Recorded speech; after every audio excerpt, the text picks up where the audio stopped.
Everyone, and welcome. This is Eric Glazer, and welcome to Bright Spots in Healthcare, produced by Bright Spots Ventures. Each episode, we bring leaders together to not only inform you, but also unearth bright spots, successes at health plans, hospitals, and other healthcare organizations across the world. Our goal is to identify as many of these bright spots as possible so that you can determine if the ideas shared during this very episode can be applied at your organization. We believe that this approach of finding a bright spot and cloning it is the most effective strategy to improve healthcare in our lifetime. If you have not yet subscribed to Bright Spots in Healthcare, if you're new to the show, I encourage you to look us up wherever you consume podcasts. Type in Bright Spots in Healthcare, click subscribe, and you'll have downloaded on a weekly basis leaders from all across the industry who share strategies, tactics, and everywhere in between on what's working at their organization in their market. It's a great way to stay informed and to generate ideas to help you make your job easier. Our topic today is how plans can evolve from segmentation to personalization in population health. It's a super exciting topic, super interesting topic. Our sponsor for today's episode is League. If you haven't heard of League, they are innovating the consumer experience and imagining the state of our infrastructure as far as what we deliver digitally to our members. Imagine a next generation AI-powered healthcare experience that enables frictionless engagement for members. I think about, is it possible to take all the touchpoint solutions that you provide your members, put it into one app, working seamlessly and enabling your organization to offer true integrated whole person care in a personalized manner for each of the individuals you cover and support? League is doing this for carriers across North America. You could check them out at league.com. Super excited to have them as our partner for today's episode. They're the perfect thought leader to add to the portfolio of bright spots we're going to provide you all today. We have an incredible group, an incredible panel that Jessica Tenzer, our producer, put together for you. I'm going to introduce them by name, title, and company. If you want to see their full bios, if you are watching live, we're going to put those in the chat. And if you are listening, we'll put a link to those bios into the show notes. We have Karen Hanlon, the Executive Vice President and Chief Operating Officer and Steelers fan at Highmark Health. She also has a soft spot for the Bills. Welcome, Karen. Thank you for being here. We also have, representing the West Coast out in Seattle, we have Laurent Rotival. He is the Executive Vice President and Chief Information Officer at Cambia Health Solutions. Welcome, Laurent. And representing the nation of Canada, Michael Serbinis, the founder and CEO of League. Mike, good to see you again, and welcome back to the show. Thanks, Eric. We are going to divide today's conversation into 3 segments. So those of you listening, this is how things are going to flow. We're going to start high level and really talk chess, talk strategy around consumer centricity. Then we're going to get into some of the execution and converting to personalization.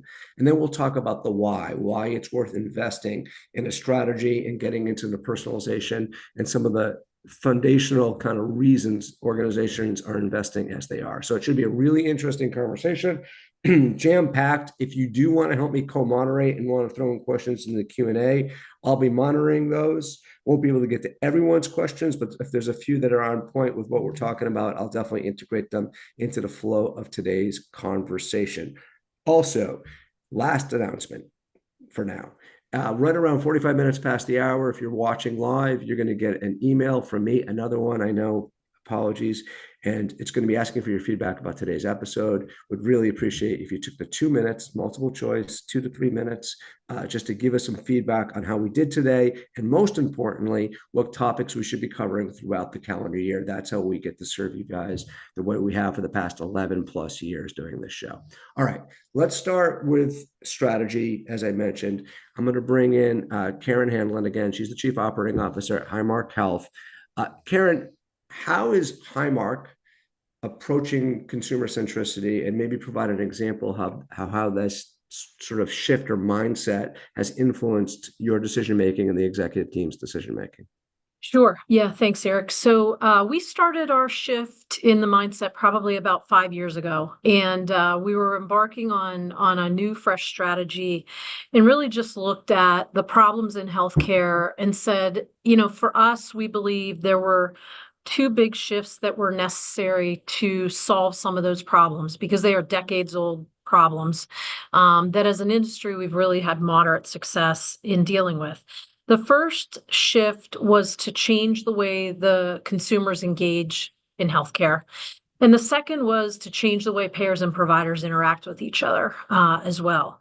But the experience we were seeking was one that was simpler, less fragmentation, less complexity, more proactive in nature, so that we're getting the right information into people's hands at the right times, and more personalized, right? So that they want to engage with it because it's relevant for them at the time that they're seeking service. And so that really led to our shift to think about moving from transactions with customers to longitudinal relationship and to all the things that we had to do in response to that. And it absolutely made a difference in how we thought about the technology that we needed, the prioritization of our work, and the things that we had to get done. That shift from a longitudinal relationship to a from a transactional relationship to a longitudinal relationship meant that we start to think about even clinical decisions differently. The one that probably has created quite a bit of stir and dialogue recently throughout the whole industry, and certainly even for us here at Highmark, is GLP-1s. And given the different studies that are out there and the mixed results in terms of how people are able to stay with GLP-1s, the length of time they're able to take them, the impact, what's the impact both on near-term health and long-term health, that starts to put pressure on that conversation when you're thinking about having a more longitudinal relationship with somebody, when you're caring for them in a way that you're thinking about what their health is 5, 10, 15 years down the road, as opposed to in the next 12 months of the insurance contract. And so it's made that shift to a consumer mindset and orienting around the consumer has had a lot of implications for us as a company and the work that we do and how we think about our priorities. So you mentioned that a couple of times, shifting to the consumer mindset, and that GLP-1 example is a really interesting one, and obviously one that's topical for everyone. What are you shifting from? Like, where was the focus before this shift? Just to give Yeah. perspective of the journey, because my guess is a lot of plans are either on a similar journey or getting ready to start that same journey. Yeah, probably like a lot of health plans historically, right? We're a many decades old company. Um, we were first and foremost a commercial insurance company that sold to employer groups, and for many of us, Medicare business, Medicaid business, ACA business, are newer lines, and increasingly the consumer is the person buying the insurance product, right? And so that shift from a commercial insurance company that was accountable for processing membership, billing properly, and paying claims to a company that is really thinking about how do I engage with somebody in a way that helps them to be more healthy, that helps them to take better care of themselves, right? Over a sustainable period of time, over a longer period of time, was, a little bit of a shift. And I don't want to suggest that historically the company wasn't focused on health. It, of course, was. We are a mission-oriented company. But how we think about accomplishing that objective now is different than how we thought about it 10 years ago. Love it. And we're going to get back. I want to come back to you later on. We're going to talk a little bit more about some of the repercussions that this shift has made on how you just think about resources.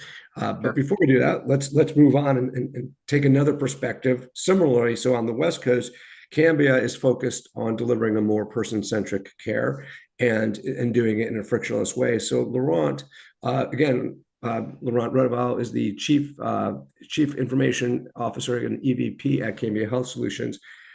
How are you guys approaching this, and how are you pushing through this shift in mindset as well? Maybe provide an example of how you're impacting and improving the consumer experience. Oh, thank you, Eric. And listening to Karen, of course, it's we're very like-minded and passionate about the individual.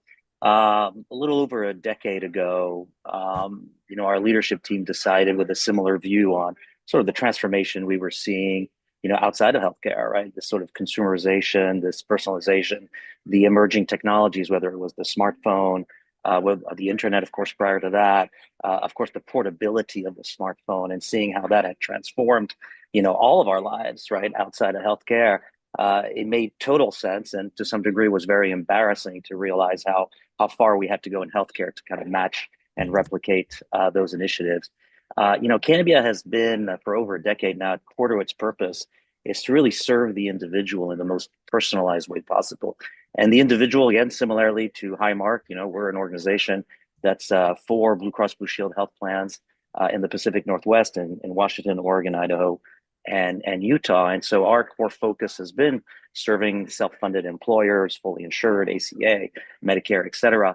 But really, we went and took a step back and saying to serve that individual holistically, you can't think of them exclusively as their annual enrollment identity as a member, or their episodic identity as a patient, or their employment identity as an employee with dependent. We really needed to think about them holistically, and that has inspired us for almost 2 decades now into thinking about what to do, and what that has led us to do as we learn from retail, transportation, financial services, is we decided to become sort of very data and tech forward in our approach. And that led us, almost a decade ago to, first start with early digital health investment. And we founded with our colleagues at Blue Cross Blue Shield of North Carolina, an organization called Echo Health Ventures, would let us to do sort of 5-7 year out, early stage seed to Series C investment in companies that we believed, were founded and born to achieve that mission in healthcare. Then we proceeded to building a platform from data to AI to integrations, all the way through digital experiences that would allow us to build these experiences and make them real. And that also led us to become founding members of the Karen Alliance and the Da Vinci Work Group at HL7 to advocate for open standards, because we believe that, to be person-centric, you also have to believe that the person who is best to make decisions for themselves is actually the person themselves, not their health plan, not their employer, not their doctor. And so the ability to make that portability of data and personal information, as Karen mentioned, on a longitudinal basis, and to make sure that the individual, per HIPAA rules, can actually access it, ingest it, download it, and take it with them wherever they think they're going to get the best care, is critical, important, and we invested in that. And then, of course, we went into building digital apps, digital solutions, integrating third parties, and we spent the balance of the last 3 to 4 years, deploying those across all 4 of our states, across all of our lines of business, and all of it on sort of a highly flexible, innovation product life cycle. So we're pretty excited about that, and of course, like everybody else, we're big on AI now, which I think is going to be perhaps that missing link to help us create these deeply personalized, intuitive, natural language solutions. Okay, yeah, I want to go there a little bit later on. I also want to get into sort of how non-healthcare organizations influence some of your thinking. So I'll come back to you in a little bit. Incidentally, folks, my team wanted to remind you all. So I take notes during the show. Sometimes, hopefully you don't hear me typing, but I always take notes and capture all this stuff. If you want a copy of my unabridged notes, typos and all, but just everything I'm typing up during the show, fill out that survey that comes out at 1:45 East Coast, 12:45, East Coast, and we'll give you a copy of those. One more thing too, I'm heading out to San Antonio to Rise. Many of you are probably as well, March 11th through the 14th.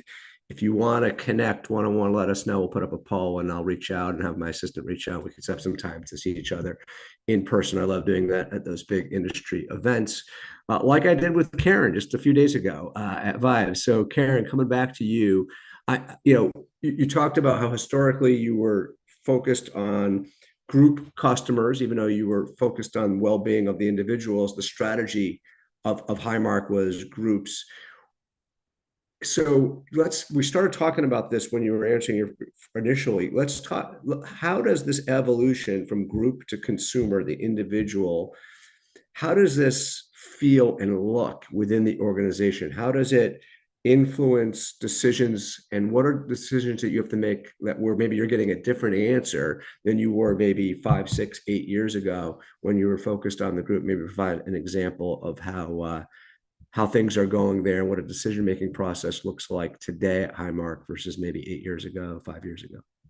Yeah, I mean, the investments you have to make are a little different. And Laurent pointed to this. I think, we've had to develop new capabilities. We've had to develop new skills within our teams.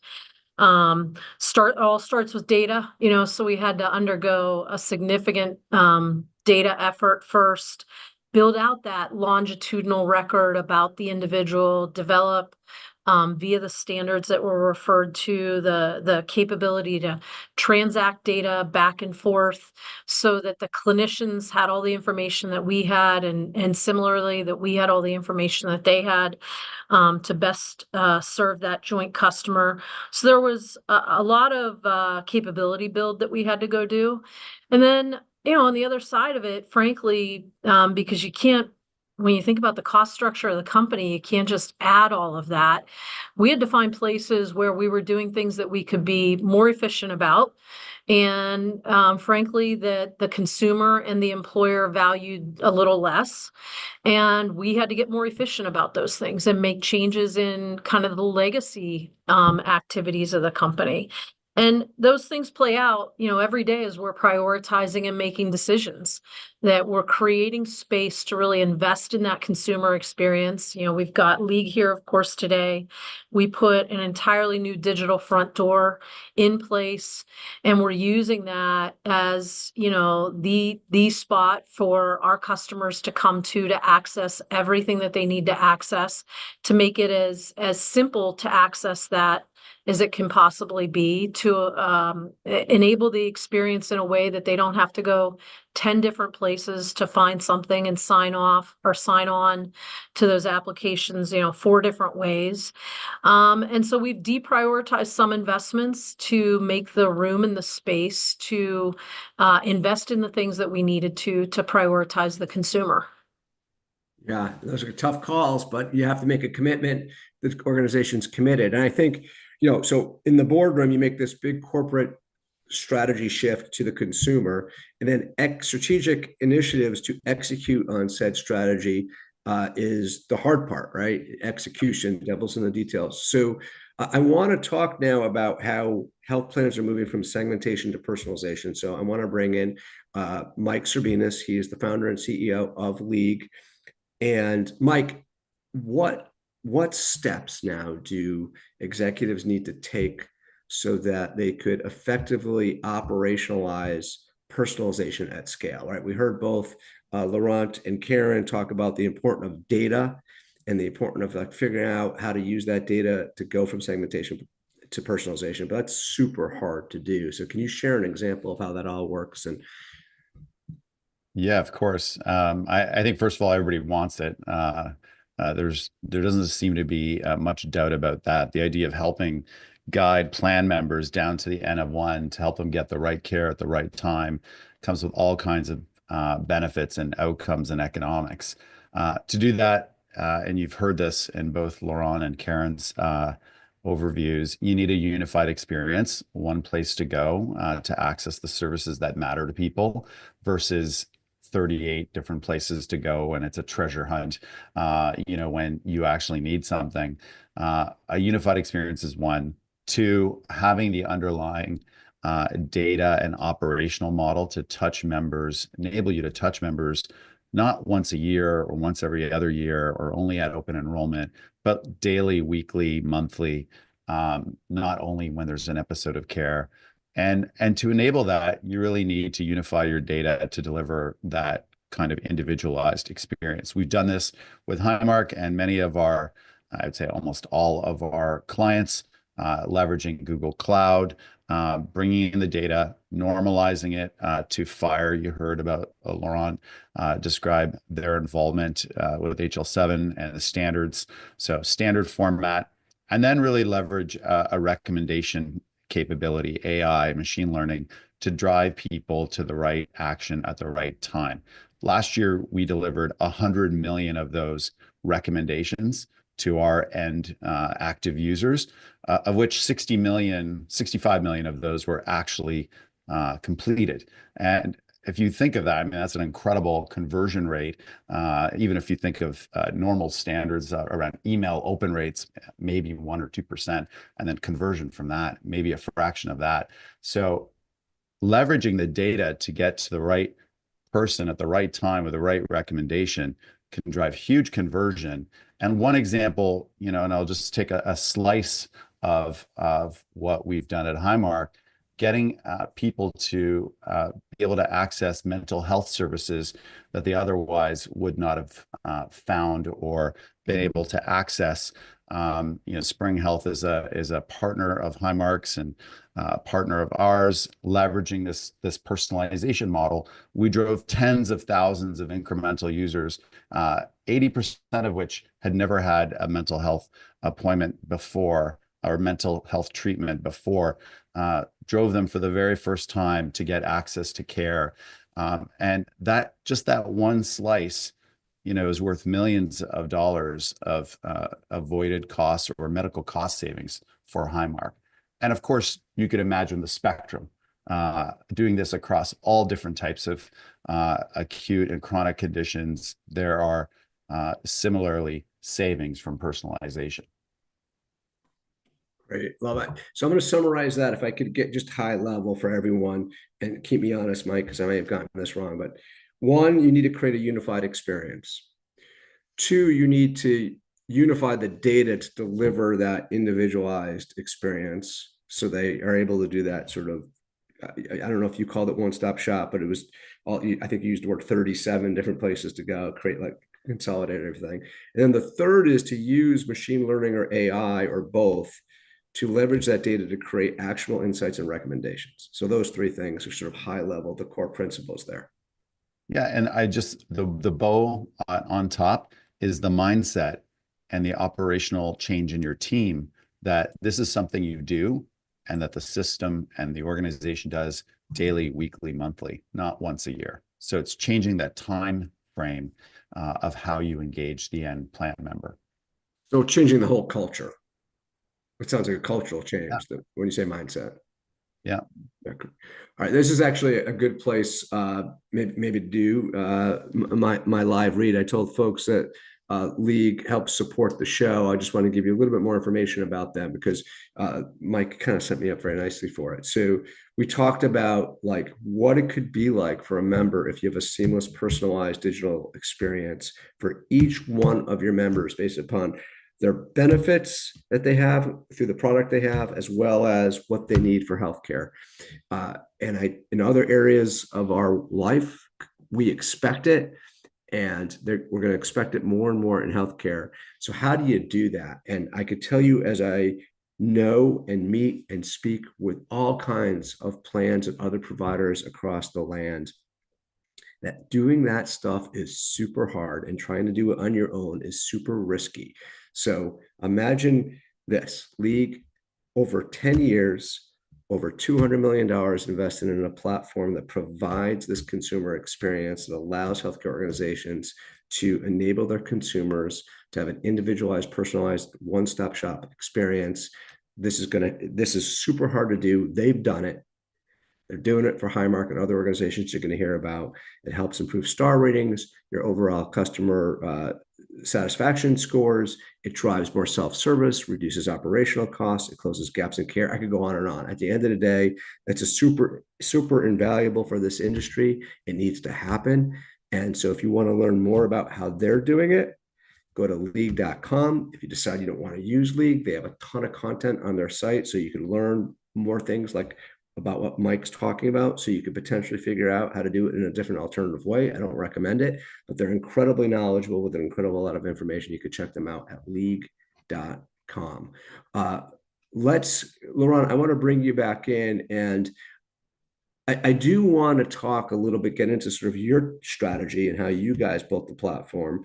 But before we do that, could we talk about what non-healthcare industries or companies specifically influenced the overall shift from sort of group strategy and traditional health plan strategy to the individual consumer, and how you've morphed your entire technical strategy to mimic sort of non-healthcare industries and what you had to do that.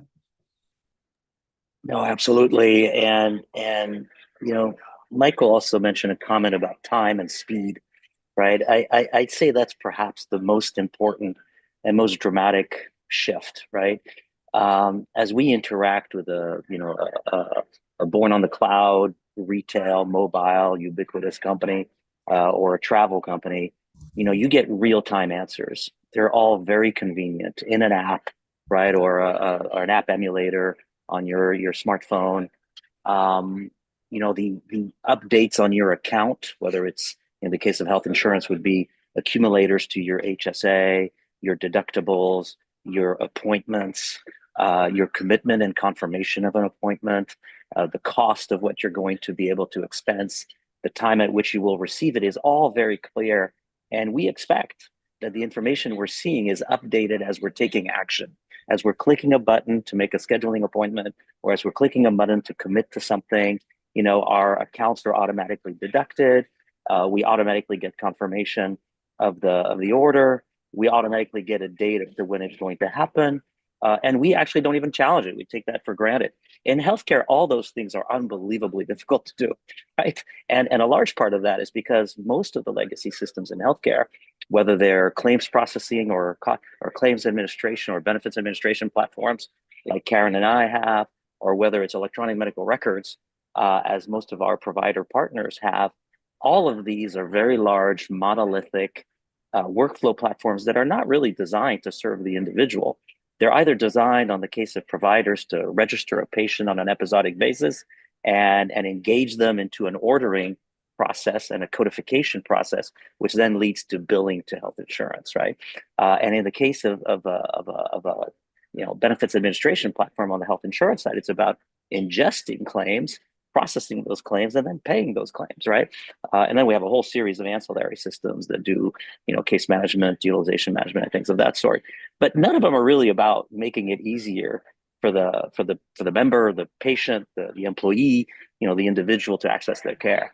And the other aspect is most of these technologies are 20, 30 years old, right, from an architectural and technology standpoint. So all of them from a data refresh standpoint, right, are doing it with, let's say daily batch files. You look at some of these companies and they'll tell you that they're very proud that they've got full 100% runs the late at night somewhere when nobody's working, and they do batch updates on a daily basis. Well, if you're a consumer of healthcare and you're wanting to have the same experience you have when you buy a book or you book a ticket or you order a car on demand to come to your house to pick you up and drive you somewhere, it is unacceptable to get a message saying, thank you for your order. We'll let you know how your account is updated when you wake up in the morning tomorrow. And we can't confirm anything because we have all these systems, whether it's ours or the ones of our partners, that are working on their own timeline, but certainly not yours. And so one of the big investments we've made, and Michael mentioned it and Karen mentioned it at a cultural level, is that it's not just building an app, right? You can't just build an app. Building an app is relatively easy to do, right? That has all the bells and whistles and the buttons and the promises, right? That the experience will convey. But the question is do you have an infrastructure at the back end that actually can move at the speed of the consumer's expectation? And to do that, you still have batch systems, but you've got to move from daily batch to micro batches, right? Or you got to move to real-time batches. When you do exchanges of files, you can't just do it in one big, massive batch file or FTP. You have to do it on an individual transaction basis in real time, which means that you not only need to have a cloud-native digital platform that resembles and is inspired and architected from non-healthcare, which clearly Michael and the team at League have. We certainly have built on AWS over the last decade. But what you need is a whole ecosystem of systems, many of them legacy systems, that actually have been re-architected, modernized, refactored to provide those real-time feeds, right, that they were never designed to do in the first place. And that suddenly leads to, not only a data infrastructure, an integration infrastructure, a data platform, an ability to actually start masking and abstracting some of these platforms. And what it shifts you to is you can never achieve and replicate the non-healthcare consumer experience if all you're doing is you're building off of your benefits administration platform or your electronic health record platform. You have got to build it on a completely new cloud native platform that reflects and leverages the best practices of real retail consumer companies. And then you've got to make very significant investments that Karen alluded to in all of your legacy systems and your infrastructure and your data infrastructure to make sure that they're providing updates for your cost accumulators, for your appointments, for your payments, for your commitments, for your cost transparency, pricing, predictors, et cetera. I mean, there's so many different things. And these have to be provided on a real-time basis. And that's no walk in the park. I want to come back to you in a moment. I want an example like of a program that's resulted from this, and maybe we could get a little bit more into like the whole One Cambia platform. I think it's really interesting. One of the things that we try to do, especially around this topic on the show, is just curate who are the organizations pushing the envelope and trying to create what I'll call like almost a non-healthcare experience. No disrespect to everyone here on the call, but there are it is really hard to do, and there's not a lot of organizations doing it. So I want to set the stage because there's an event coming up online on May 7th that League has created called the League Connect Digital Summit on May 7th. And it's from 10 a.m. to 4 o'clock on the East Coast. And it features executives representing organizations who have evolved and are at sort of I would say the top kind of 10%, if you will, as far as evolving to that sort of non-healthcare experience. You're going to have speakers like, Mario Schlossler, the co-founder of Oscar Health, David Bates, the CEO of Linus Health, Christine Turner, she's the COO over at Santa Clara Family Health Plan. The VP and Chief Innovation Officer, Henry Ford, will be speaking. Karen's boss, David Holmberg, the President and CEO of Highmark, will be speaking. Michael Lewis, the author, is going to be talking as well. And so if you want to go to that and not have, it's free of charge to come, but if you want us just to deal with the registration for you, Jessica Tenzer will take care of that. Our producer, she's going to put up a poll. And if you, again, it's May, as the poll just blocks my view here, it is all day on May 7th, 10 a.m., not all day, but 10 a.m. to 4 o'clock East Coast. It's a one-day virtual event. If you want to join, we will register you all for that. So I want to come back to Mike Serbinis. Mike, obviously everyone believes that if the more personal you could get with an individual, the more of a relationship you could build, that's going to lead to better participation and engagement from each and every member that we're all taking care of and covering here. But unlocking that is never easy. So could you provide some more strategies you've seen that are working and keeping members engaged, and maybe provide an example of another organization who's doing it and how they're doing it? Yeah, totally. I mean, I think the key is to have something to talk about with members outside of particular episode of care. And so we have this concept that every user, every plan member has within the platform the idea of a personalized health journey that is constantly evolving and changing, and it's constantly something the platform is engaged or trying to connect with the end user on. And it's an approach rooted in behavioral science, leverages AI and engagement loops to create that idea of sustained engagement. This is a thing that you are coming to all the time. It's a trusted partner in your health. It's not just a system where you go and check a transaction. And I'll give the example of an organization, and actually I'll pick up on some of Laurent's points. Like, you have these legacy systems that are largely transactional. They're not systems of engagement. They are systems of record. And the example I'll give is the global parent of John Hancock, a company that many of us know. Manulife has over 30 million members worldwide that they offer individual, group, health, and also life insurance and some other products too. They'd gone through an investment cycle to build a new member portal and app, largely transactional, connecting to those largely legacy transactional systems. They chose to embed League in that new app and portal and in particular, embed the personalization and health engagement capabilities of League. Within 3 to 4 months, and it's the fastest we've seen, they saw a 200% increase in adoption, almost 8x now, but 5x in the first 3 to 4 months increase in the overall engagement. Fast forward a year, 80% of that entire population is activated, engaged digitally, and we're talking like in that sort of 30 to 40% are engaged monthly, and of those, most are engaged weekly. And so what does that mean to them?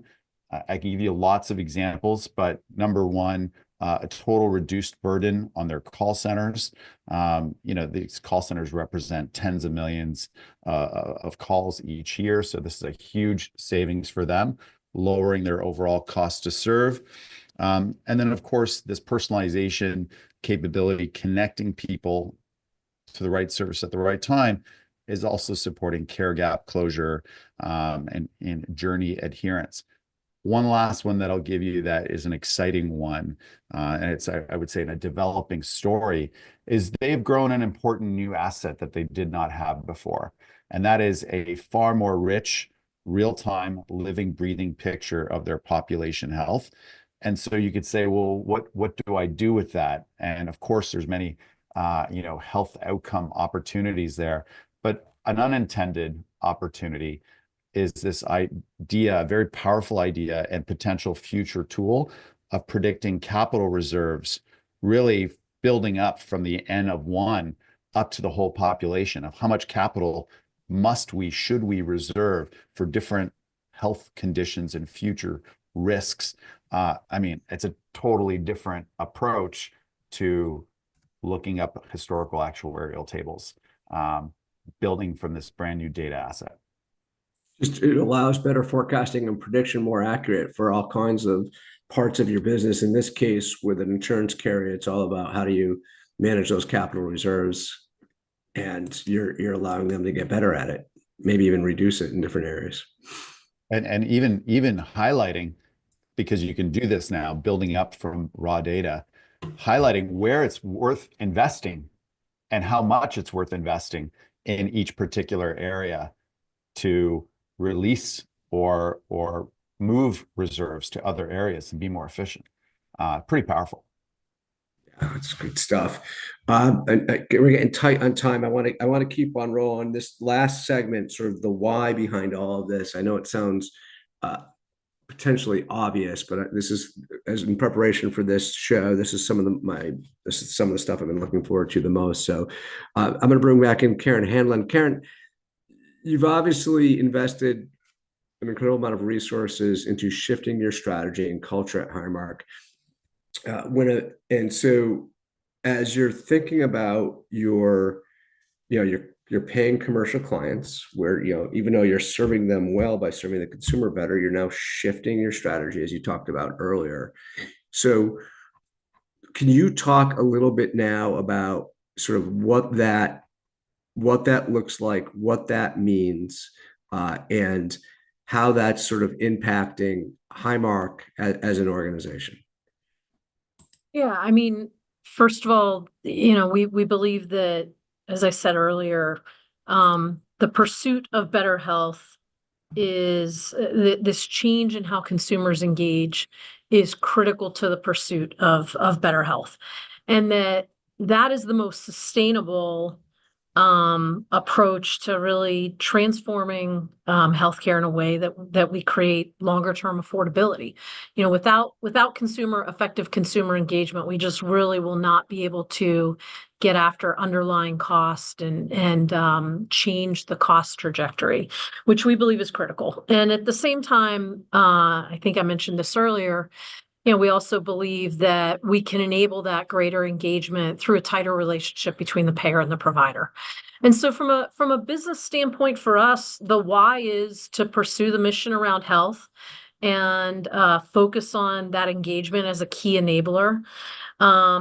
in terms of competitive dynamics, it is a differentiated strategy. Those, especially the provider component of the strategy and the changed and deeper relationship between payer and provider.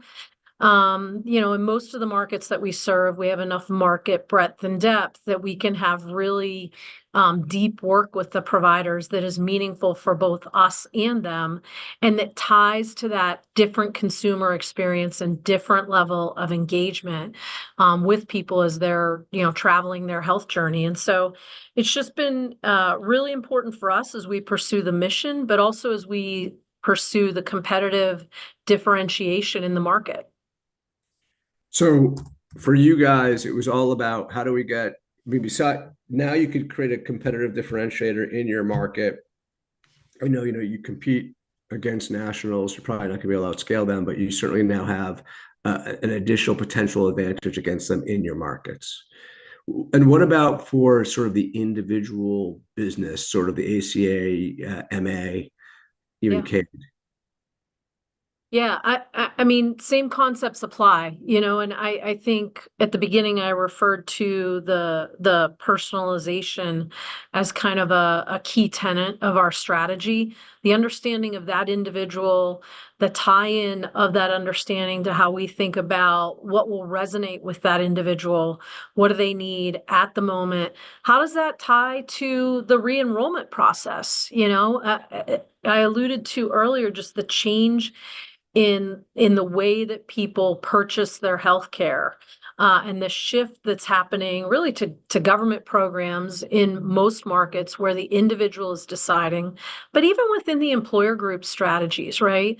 The employers that are offering healthcare programs are providing more options for their employees, more discretion of their employees, and we believe that more direct engagement with those individuals and enabling them to more effectively engage in their health will make a difference for us in terms of the annual enrollment cycle. Makes sense. Laurent, I want to get your perspective on this too, and maybe answer it in the form of a story or an example. So you talked a bit about this platform you built on AWS, and sort of you've made significant, obviously, investments over the last decade in doing so as an organization. So could you provide an example of a result of that to maybe allow all of us to illustrate why that shift was necessary? Maybe that one around the pharmacy that you shared with me. Yeah, no, sure, for sure. And, there's, I mentioned earlier about the timeliness and the veracity of the information that's in front of the consumer, right? So take on the pharmacy side, one example there is that our members, as they sign on and to their app, can see their whole medication history.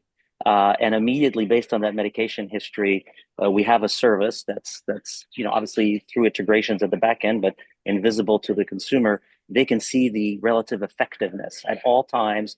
We are constantly looking at their medication cabinet and contrasting it to not only what evidence-based effectiveness ratings are saying for those particular drugs, but also giving them guidance on potentially equally effective, lower cost drugs. And if they were to choose to pursue that, for example, they can automatically click and find and go to their direct pharmacy or have a message to their provider to be able to get a validation for the change of those drugs. This is all happening in the app in real time.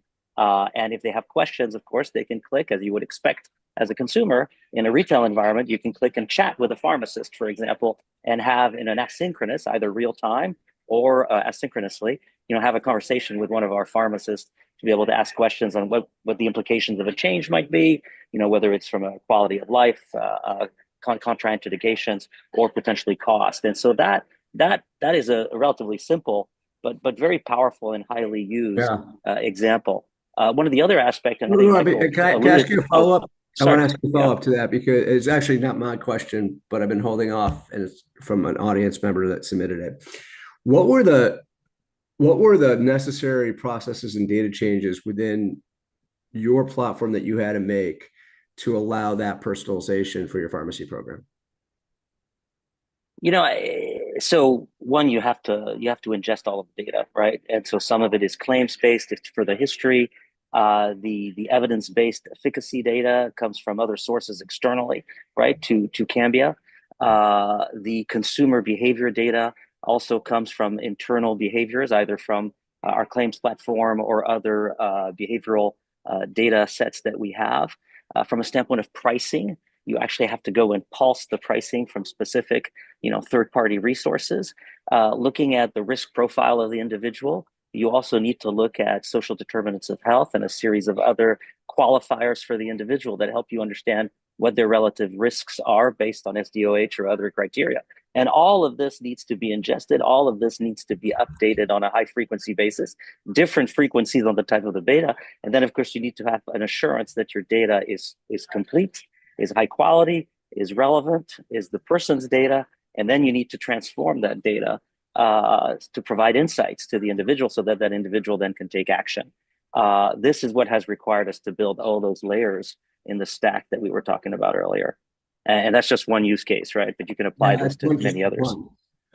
Incidentally, folks, last poll of the day, our episode next week is on innovating product design. So for growth and member engagement, related, but definitely a different angle. We've got Karen's colleague, Maria Baker, VP of Health Strategy and Delivery at Highmark on. We also have Lena Perelman, who runs Medicare products for SCAN. We have the Vice President of Product Management at Mass General Brigham Health Plan. It's going to be a great episode. So if you want us to register you, it's next week, Thursday, 12 p.m. East Coast time, the 27th. So I want to, Mike, I think most health plans, believe they need to solve their data challenges before they can improve the consumer experience. I mentioned how there's very few organizations who have sort of like successfully done this, right? Highmark and Cambia are sort of in the elite here. So why is it important for those listening to think about strategically to do both, like to walk and chew gum at the same time? And how did Highmark do this as they incorporated their digital strategy into their overall consumer-centric strategy that we heard from Karen? Well, look, I think transforming CX is a customer imperative, and it's only becoming more so. You can't afford to wait really to get things quote unquote perfect. As for data, siloed, fragmented data, legacy systems, I mean, this is the norm. We see it in every single health plan, no matter how much they have invested. There's this constant legacy and need to refactor, need to kind of evolve the data strategy. And, Laurent gave this example of moving from an example where you're basically running mostly a batch model with legacy infrastructure, running nightly runs, to a model where you're ingesting data from like all these different sources, real-time processing, creating inference to drive action. It's a very different environment operationally from a cost structure, security, et cetera. Anyways, the idea that you can wait to get one done, get the data done to then enable the customer experience that is perfect, I think is a fallacy. I think you need to parallel path the two. Highmark absolutely did this. We see this with really most of our customers. Get the data work started, get the unified experience, digital front door work started. In the Highmark case, and frankly, most cases, like there's a transition where we're pulling from legacy to start, but then we're going cloud native or in a more unified way over time. I would say, without belaboring the point, you end up generating a lot more data with this unified experience that has a 10x the normal engagement. And the insight that I would share that is, I think, worth gold is the data that you will generate from a high engagement experience will be as important and perhaps even more important than the data you already have. So if you wait, you're just prolonging getting an effective experience and frankly an advantage of how to better serve your customers. Incidentally, if you want folks to get really devil in the details as far as a blueprint on how to execute this and create whatever business case or PowerPoint you want internally to share with your board, your leadership team, I had the privilege of doing a deep dive one-on-one interview with Mike on the podcast back in mid-January. So if you want to check out that recording, it's already done, and we get into the blueprint. It's not really a commercial episode, believe me. It's Mike providing all the guidance for you. I encourage you to check that out. Maybe Jess, in the show notes on the podcast, and maybe in the chat, throw the links to, let's say, Apple and Spotify. That should cover most people to that episode. You can take a listen to it. Mike, a quick follow-up from one of our listeners right now. As a member moves from one plan to another, how is the history of that member's health behavior and information accessed and leveraged to deliver a personalized experience? Especially, like, let's say Highmark gets a new member. Like, how does that work? And is there a way to do that? So I would say today, for the most part, it doesn't work, or it works poorly. But I think the nirvana is this idea of universal data portability. It's something that with the foundation in place, standards like FHIR, capability and frankly requirements and regulation now that you can take your data with you, it's something that we expect to see more of.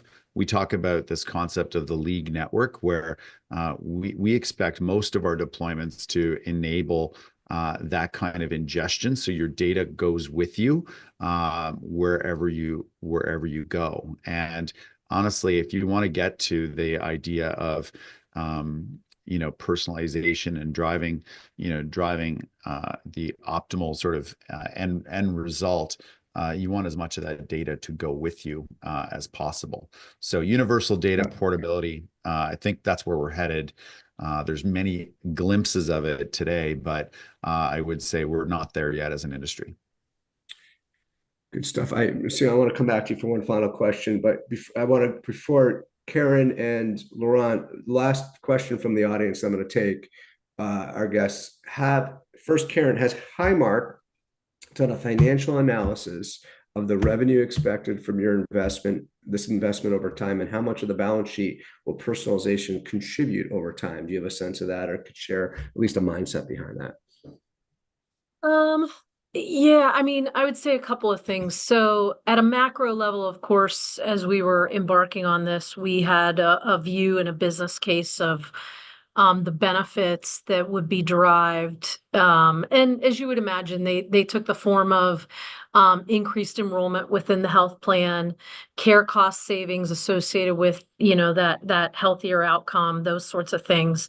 And that's over a longer time horizon and at much more of a macro level. I will say, Did you have at a more, I don't mean to put you on the spot, so if you don't Yeah. know this, but like when you say longer time horizon, do you have is that Yeah. 5 years, 4 years, or we're Yeah, gonna? we actually used a 7-year time horizon on that. Okay. Got it. Yeah. But at a more tactical level, and probably in a more meaningful way, and Mike referred to this when he was talking about, our solution around mental well-being. For every one of those health solutions that we pull into our portfolio, we have a set of, key performance indicators that we expect to see out of those that are exactly as you would expect, right? They are patient or member experience. They are driven around the member health outcomes and items that are particular to whatever the condition is that we're looking at. Of course, there are cost metrics in some of those. And so on each of those solutions that we've pulled into that holistic experience, we have a set of expectations around the outcomes, and we're monitoring those regularly and then modifying and adjusting. The work that we're doing with League around engagement, if we're not seeing the right engagement levels, we're working both with our internal solutions team and with League to figure out why not and what do we have to do. Are we not pinging the individual at the right time in the right way? Do we not have great contact information? Talk about data being an arch nemesis.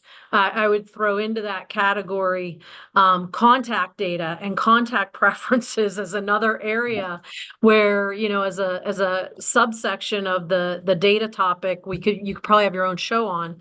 And so we're measuring at a very refined level and then using that to do the work to make it better.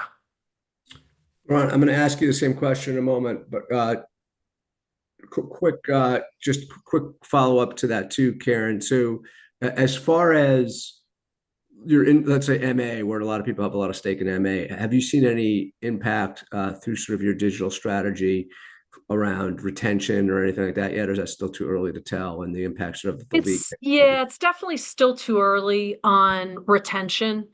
Because we've been building the portfolio. We went live with the new digital front door beginning in 2023, got it fully implemented in 2024. So it's still too early to point to retention changes or improvement.